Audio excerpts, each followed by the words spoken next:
مشاهدينا الكرام، حضورنا الأكارم، نذهب لمشاركة الشيخ أبو باقر الملكي من الولايات المتحدة الأمريكية، والمشاركة باللغة الإنجليزية.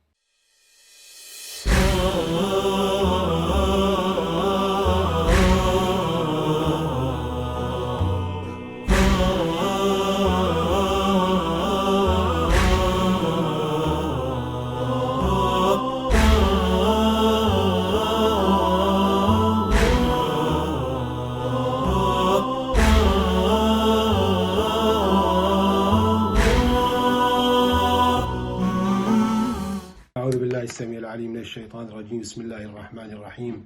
الحمد لله رب العالمين وصلى الله على محمد وعلى آله الطيبين الطاهرين. It is actually great blessings from Allah subhanahu wa ta'ala to be in your presence today to talk about this great topic. Imam Hussein alayhi salam is the Imam of humanity. I thank Allah subhanahu wa ta'ala, and I thank all of you guys and your team and volunteers who are serving in this great conference. There are a few things I would like to talk about today, and I pray to Allah subhanahu wa ta'ala to remove blockage from my tongue so as to do justice. You know, Imam Hussein alayhi salam, he is the son of the Prophet Muhammad sallallahu alayhi and his daughter Fatima salamullahi ta'ala alayha, and his brother and cousin Imam Amir al-Mu'minin alayhi salam, and he is the third Imam of the Islamic nation and Shi'at Ahl-Bayt alayhi salam specifically.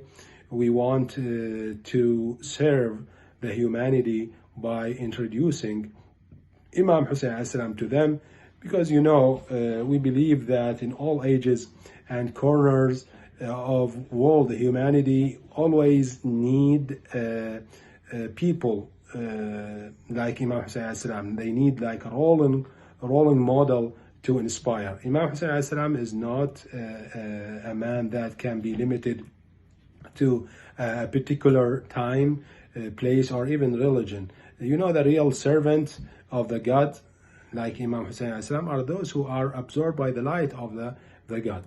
Imam Hussein alayhi salam name stands out among these people as one whose supreme sacrifice against ignorance, tyranny, and oppression, and to uphold human rights, truth, and justice will never be forgotten from human history. One of the great professors, actually, whose name is Arnold Toynbee, concludes that societies and civilizations develop under the guidance of a very small group of leaders.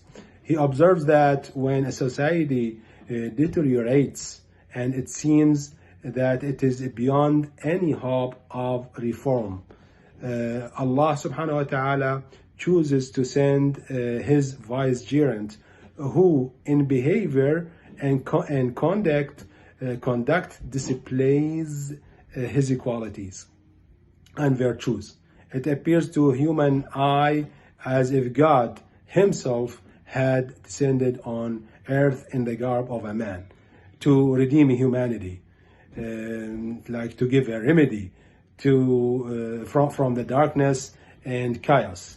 Imam Hussein alayhi salam is one of those great vicegerent of God. Allah subhanahu wa ta'ala sent to dispel ignorance and to reform society of that time, at that time in history. Imam Hussein alayhi salam actually taught people too many lessons, great lessons. In what? In humanity, in faith, justice, patience, hope, gratitude, reliance on Allah subhanahu wa ta'ala, kindness and mercy, knowledge, which is very important. It is against the ignorance, which is like a root reason for all sins actually. He taught them the chastity, or lesson in humbleness, compliance, submission, forgiveness, certitude, amiability, love, honesty, strive on the way of Allah subhanahu wa ta'ala and the truth, the sincerity, bravery, wisdom, dignity and prosperity. Imam Hussein alayhi salam was the human who taught us how to fight against infidelity, injustice, and oppression, against impatience, despair, ingratitude, greed, ruthlessness, ignorance, arrogance, vulgarity, and insincerity. The most important lesson, I think, the most important lesson we learned from Imam Hussein alayhi salam, and the humanity should, the human being or all the human should learn from Imam Hussein alayhi salam, actually, is when he said to his enemy in the day of Ashura, woe unto you if you do not have faith, إذا لم يكن لكم دين, nor fear the day of judgment, وكنتم لا تخافون الآخرة, please be free in your world and noble, فكونوا أحرارا في دنياكم. Actually, there is another like very great lesson when he said to his enemy, ألا وإني زاحف بهذه الأسرة, I am advancing with this family على قلة العدد وخذلان الناصر, in spite of few supporters and fighters with me, but I'm fighting the oppressions and unjust people. We ask Allah subhanahu wa ta'ala to give us like success to be on the way of Imam Hussein alayhi salam and Muhammad wa al Muhammad. Wassalamu alaikum wa rahmatullahi wa barakatuh.